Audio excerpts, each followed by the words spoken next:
He stared out the window, fingers clutching a half-empty mug of cold coffee.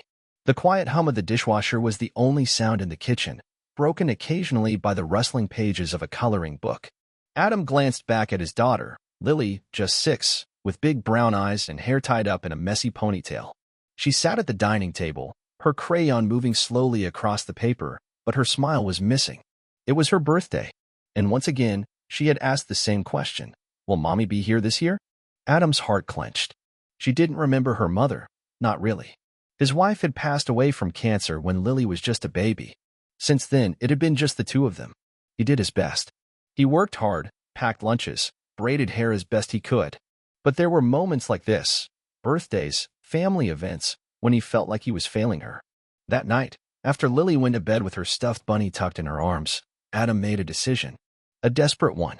He opened his laptop, heart pounding, and searched for an actress. Not just any actress, someone who could play the role of mom. Not forever. Just for Lily's birthday. Just one day. That's how he found Claire. She was new to town, in between theater gigs, and looking for something temporary. Her photo showed a warm smile and kind eyes. When they met at the cafe, Adam laid out everything. It's for my daughter. Just a birthday party. She thinks her mom is coming this year. I couldn't tell her no. Claire hesitated, eyes softening. You just want her to be happy? He nodded. Just one day. Just let her feel what it's like to have a mom. Claire agreed. The morning of the party, Adam felt like a fraud. He decorated the living room with balloons and streamers, baked a boxed cake that was a little too lopsided, and waited anxiously. When Claire walked in, dressed in a simple yellow sweater and jeans, Lily ran to the door. Her eyes lit up, the kind of joy Adam hadn't seen in months. Mommy. Claire knelt down and opened her arms. Hi, sweetheart, she said gently, voice trembling just slightly. Happy birthday. And just like that, Lily believed. The party was small, just a few neighborhood kids, cupcakes, and laughter.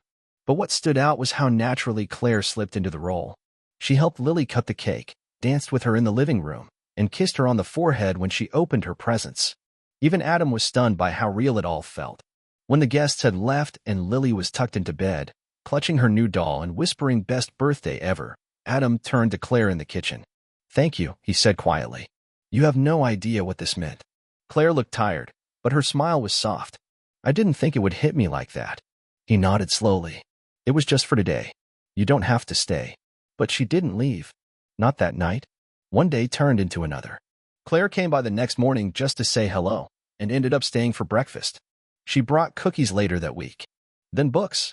Then started helping with school drop-offs. At first, Adam told himself it was for Lily. She needed someone. But it wasn't just Lily who looked forward to Claire's visits. Adam found himself laughing again. Talking. Sleeping better. Weeks passed. Then months. And one evening, Claire stood in the hallway, coat in hand. I should go, she said, not quite meeting his eyes. I don't want to confuse Lily. Adam stepped closer. You've already changed her world, he said softly. But not just hers. Claire looked up. You came here as an actress, he whispered. But what you've done, that wasn't acting. Not to us. Claire smiled, tears in her eyes.